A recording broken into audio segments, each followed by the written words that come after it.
2026 की पहली Bollywood release film 21 मैंने आज देखी। अब इस वीडियो में हम ये बात करेंगे कि ये फिल्म कैसी है और साथ ही साथ बॉक्स ऑफिस पर इसका परफॉर्मेंस किस तरह से नजर आ रहा है अभी तक। और सबसे इम्पोर्टेंट बात ये कि इस फिल्म के साथ ऐसा क्या हुआ है जिसको देखकर ये लगता है कि अब जो बॉलीवुड के प्रोड्यूसर्स हैं, मतलब नए साल में नई शुरुआत है, तो बॉलीवुड के प्रोड्यूसर्स का यहाँ के क्रिटिक्स पर से भरोसा उठ गया है। मेडॉक फिल्म्स जो इस फिल्म का प्रोड्यूसर है, उसने ऐसा कौन सा काम किया है, ये भी मैं आपको बताऊंगा। तो फिल्म की बात करते हैं। सबसे पहले 21 देखने का जो सबसे बड़ा रीजन था मेरा, वो धर्म जी, धर्मेंद्र, उनकी आखिरी फिल्म, नवंबर एंड में उनका निधन हुआ और उसके बाद से तब से ये लोगों को इंतजार था कि धर्म जी की जो आखिरी फिल्म आने वाली है वो कैसी होगी। दूसरी एक वजह ये थी कि अगस्त नंदा, अमिताभ बच्चन और जया बच्चन के नाती, बड़े पर्दे पर पहली बार आ रहे हैं। इससे पहले नेटफ्लिक्स पर उनकी फिल्म द आर्चीज रिलीज हुई थी और अब लगभग लोग उसे भूल चुके हैं। तो बच्चन साहब के नाती का डेब्यू कैसा रहा थिएटर में, ये भी देखने का मन था, क्योंकि सिनेमा जो है वो बड़े पर्दे का माध्यम अभी भी है। भले ही ओटीटी तक बात पहुंच गई हो, पॉकेट स्क्रीन तक बात आ गई, लेकिन बड़े पर्दे का एक अपना क्रेज है और उसका एक अलग मजा है। तो ये दो खास वजहें थी। अब हम अगर फिल्म की बात करें तो बहुत एक शब्द में अगर ये कहूं मैं, तो ये एक एवरेज फिल्म है।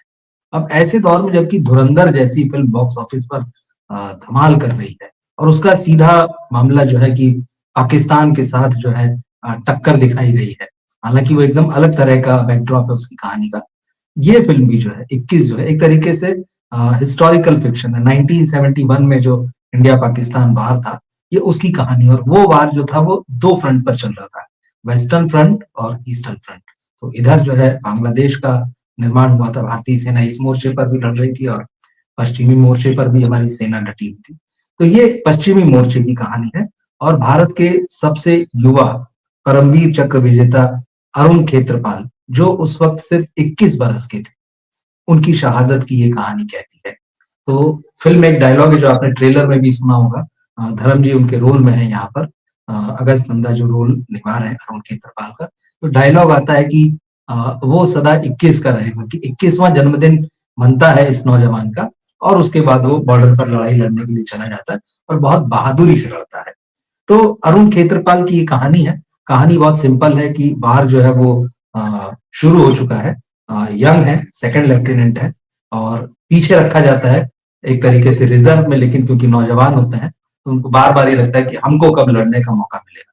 तो वो स्थिति आती है और ये टैंकों की लड़ाई है, जमीनी लड़ाई है।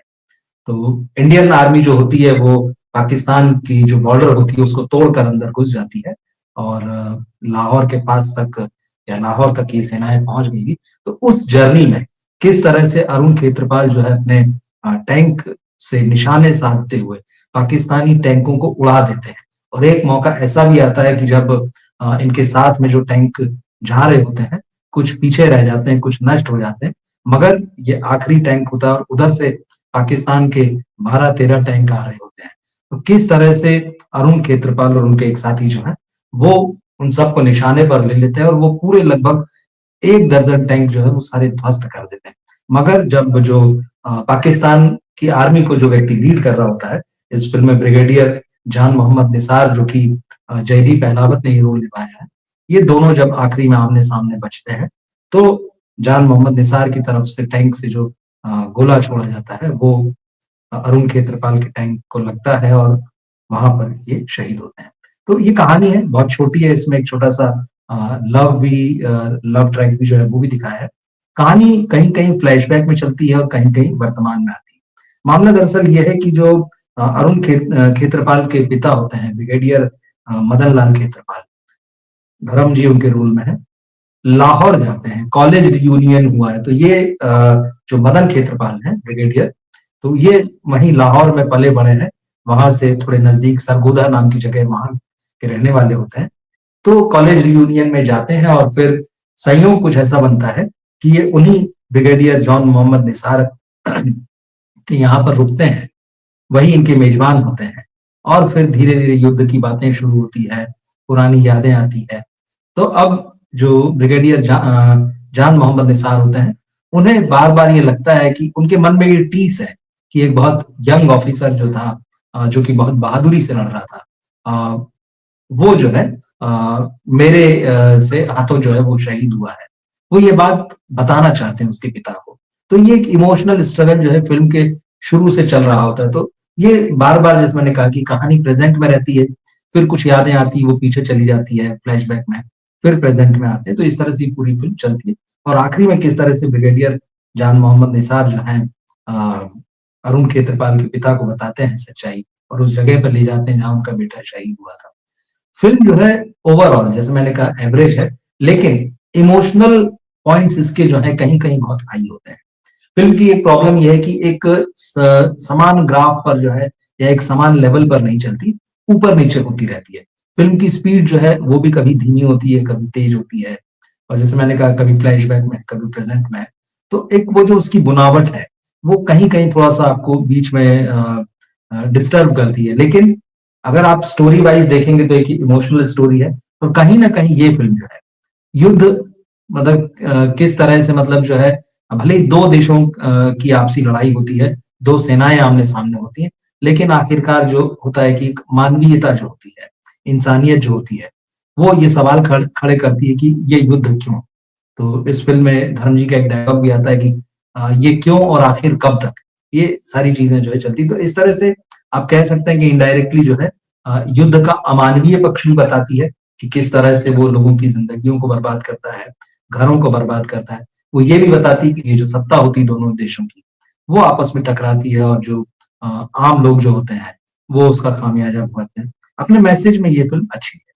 अब जहाँ तक परफ़ॉर्मेंस की बात है तो धर्म जी के बारे में तो कुछ कहना ही नहीं, क्योंकि बहुत ही इमोशनल एक बुजुर्ग पिता के रूप में बहुत सुंदर लगे हैं, उनका काम बढ़िया है और वैसे भी उसको रेट करने या उस तरह से देखने की दर्शक, मतलब उसकी देखेंगे ही नहीं उस तरह से। आप सिर्फ धर्म जी को देख रहे होते हैं कि जिनको हम लंबे समय से देखते आए हैं, वो हमें फ़िल्म में आखिरी बार दिखाई दे रहे हैं। जहाँ तक अगस्त नंदा की बात है, तो निश्चित रूप से ओटीटी पर जो उनका डेब्यू था, ये उससे बहुत बेहतर है। काम अच्छा किया है, कुछ सीन्स में अच्छे लगे हैं। हालाँकि शुरुआती कुछ दृश्यों में कहीं-कहीं ऐसा लगता है कि जैसे होता है ना कि एक खिलाड़ी के लिए मैच में उतरने से पहले नेट प्रैक्टिस चल रही है, तो उन्हें भरोसा होगा कि वो एक लंबी पारी खेलेंगे, तो उस पारी के पहले नेट प्रैक्टिस जैसा भी कहीं-कहीं एहसास दिलाते हैं। और उनकी गर्लफ्रेंड के रूप में सिमर भाटिया, जो अ, अक्षय कुमार की भांजी हैं, उन्होंने यहाँ पर किरण कोचर, इस फ़िल्म में उनका नाम रहता है, डेब्यू किया है। बहुत ज़्यादा मौका नहीं मिला, लेकिन सच बात ये है कि वो कोई ख़ास इम्प्रेस नहीं करती हैं। जयदीप अहलावत ने बहुत अच्छा काम किया है, बहुत ही शुरू से लास्ट तक जो है वो एक इमोशनल डायलेमा में रहते हैं कि कैसे बताऊँ, क्या बताऊँ? तो वो लगातार वो जो उधेड़-बुन उलझन उनके मन में, उनका इमोशनल ग्राफ जो होता है, वो आपको दिखाई देता है। और जैसा मैंने कहा कि फ़िल्म क्योंकि एक अनइवन तरीके से चलती है, उसके बावजूद जो है फ़िल्म के जो डायरेक्टर हैं श्रीराम राघवन, अ, उन्होंने पकड़ बना कर रखी है। कहीं-कहीं जैसे मैंने कहा कि वो कहानी की डिमांड ही उस तरह की रही होगी। लेकिन ओवरऑल जो है फ़िल्म की राइटिंग ठीक है, फ़िल्म की एडिटिंग ठीक है और जैसे मैंने कहा कि धुरंधर वाले दौर में ऐसी फ़िल्म का आना, तो ये बिल्कुल एकदम डिफरेंट लेवल पे एक इसका एक अलग ही प्लेग्राउंड है। तो उस तरह से अपील नहीं करती, लेकिन उसके बावजूद ये एक मैसेज देती है, एक बात करती है। मुझे एक चीज़ इसमें लगी, इस फ़िल्म का जो बैकग्राउंड म्यूज़िक है, कहीं-कहीं खटकता है, क्योंकि बहुत सारे ऐसे इमोशनल सीन शुरू में भी आते हैं, बीच में भी आते हैं, जहाँ आपको लगता है कि वहाँ पीछे संगीत का शोर नहीं होना चाहिए। वो जो बैकग्राउंड म्यूज़िक होता है, क्योंकि आजकल फ़िल्में जिस तरह की बन रही हैं, उसमें थोड़ा-सा फ़ास्ट और रिदम भी उसकी तेज़ हो, आवाज़ भी ज़्यादा हो, इस तरह का बैकग्राउंड म्यूज़िक, तो वो उससे बचा जा सकता था। क्योंकि वो जो इमोशनल मोमेंट्स होते हैं, उसमें अगर म्यूज़िक ना भी रहे और बहुत लाइट रहे, तो ज़्यादा बेहतर लगता है। तो कहीं-कहीं वो खटकता है बाकायदा यहाँ पर। अब इस फ़िल्म को जो ओपनिंग मिली थी, वो तो अच्छी मिली थी। लोग ये एक्सपेक्ट कर रहे थे कि फ़िल्म जो है 2 सवा 2 ढाई करोड़ तक जो है ओपनिंग लेगी। लेकिन जैसा और साल के पहले दिन रिलीज़ हो रही थी, तो ये भी था कि यार कौन देखेगा फ़िल्म को। लेकिन इस फ़िल्म को बढ़िया ओपनिंग मिली। जो ट्रेड मैगज़ीन है, फ़िल्म इन्फॉर्मेशन है, उसके हिसाब से पहले दिन इसने साढ़े 4 करोड़ नेट का बिज़नेस किया। हालाँकि दूसरे दिन फ्राइडे को ये कलेक्शन नीचे आया और 3.25 करोड़ नेट का बिज़नेस। अब देखते हैं, धुरंधर अभी भी चैलेंज बनी हुई है और धुरंधर जैसी फ़िल्म जब एक तरफ लगी हो और जो कि पाकिस्तान को ज़बरदस्त ढंग से चैलेंज करती है और बहुत ही एक्शन से भरपूर है। ऐसे में ये वार फ़िल्म होने के बावजूद 21 जो है, वो काफ़ी हद तक इमोशनल साइड को दिखाती है। तो अब क्या लोग इसको देखने जाएँगे, तो ये आने वाले दिनों में पता चलेगा। लेकिन ओवरऑल ये है कि फ़िल्म एक बार देखी जा सकती है और खास तौर पे धर्म जी के लिए देखी जा सकती है। अब इस फ़िल्म का क्योंकि बजट 60 करोड़ तक बताया जा रहा है, तो ऐसे में ये रिकवर कर पाएगी या नहीं कर पाएगी वो तो टाइम बताएगा। हालाँकि स्टार्ट बजट के हिसाब से बहुत अच्छा नहीं कहा जा सकता। अब शुरू में एक बात जो मैंने आपसे कही थी कि क्या नए साल में हमको ये देखने मिलेगा कि बॉलीवुड के प्रोड्यूसर्स का भरोसा फ़िल्म क्रिटिक्स पर से उठ गया है। ये बात मैं क्यों कह रहा हूँ आपको बताता हूँ। अभी तक हम ये देखते थे कि फ़िल्म रिलीज़ होने के बाद में जो प्रोडक्शन हाउस होता है, जो प्रोड्यूसर होता है, वो सोशल मीडिया में जो पोस्टर वगैरह रिलीज़ करते हैं पोस्ट रिलीज़ के, तो उसमें मीडिया हाउसेस या बॉलीवुड क्रिटिक्स ने रिव्यू कैसा दिया है, फ़िल्म को कैसा रेट किया है, 3 स्टार, 4 स्टार, साढ़े 4 स्टार इस तरह से, उसके पोस्टर रिलीज़ हुआ करते थे। मगर इस फ़िल्म में हम देखते हैं कि 21 के जो प्रोड्यूसर हैं, उन्होंने एक पोस्टर रिलीज़ किया है सोशल मीडिया में, मगर उसमें क्रिटिक्स की रेटिंग नहीं दी है। उन्होंने फ़िल्म इंडस्ट्री से जुड़े हुए लोगों ने इस फ़िल्म को देखने के बाद क्या कहा है, वो लिखा है। तो क्या ये बात समझ में आ गई? क्योंकि ये बात तो तय है, अब सबको पता है कि जो फ़िल्मों के रिव्यू हैं, रेटिंग्स हैं, वो सेट कर लिए जाती हैं चीज़ें और कैसे क्या होता है, अब उसपे कुछ कहने की ज़रूरत नहीं। तो शायद लोगों का भरोसा फ़िल्म वालों की बात में ज़्यादा हो, ये सोच के क्या मैडॉक फ़िल्म्स ने ये नया पोस्टर रिलीज़ किया है, जिसमें मीका सिंह, फातिमा सना शेख, सनी देओल, बॉबी देओल, अमीषा पटेल, आलिम हाकिम, मुकेश हावड़ा, सुनील शेट्टी, विनीत कुमार सिंह, रितेश देशमुख, आर बाल्की, रोनित रॉय, मतलब एक्टर्स, डायरेक्टर्स के जो हैं सबके कोट्स दिए हैं, जिसमें मैं 2-3 आपको बताता हूँ। जैसे सुनील शेट्टी ने कहा है कि मे द फिल्म रिसीव 21 तोपों की सलामी। ये सुनील शेट्टी का कहना है। तो ठीक है, उन्हें उम्मीद है और उनको जिस तरह से उन्होंने कहा कि वाक़ई कई लोगों को ये लगेगा कि हाँ, ये फिल्म 21 तोपों की सलामी के लायक है। सनी देओल और बॉबी देओल उनके पिता की आखिरी फ़िल्म थी। दोनों इस फ़िल्म के जो प्रीमियर में या जो स्पेशल शो था उसमें पहुँचे थे।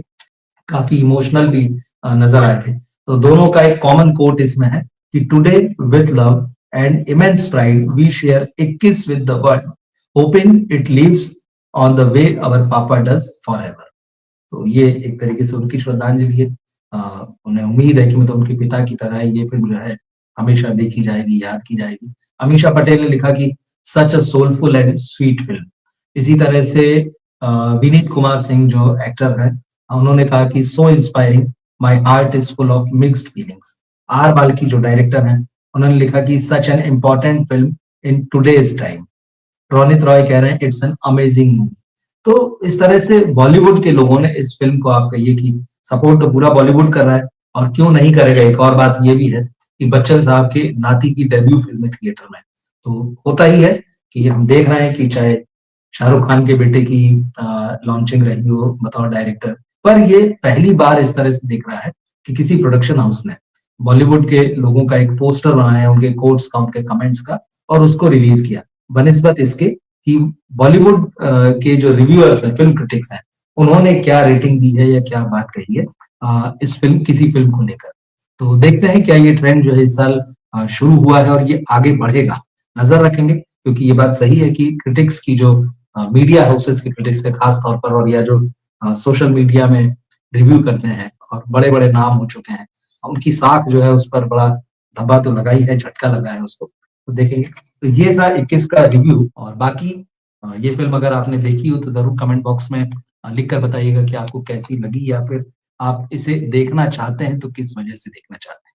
मिलते हैं फिर हम अगले किसी लाइव या वीडियो में। नमस्कार, धन्यवाद।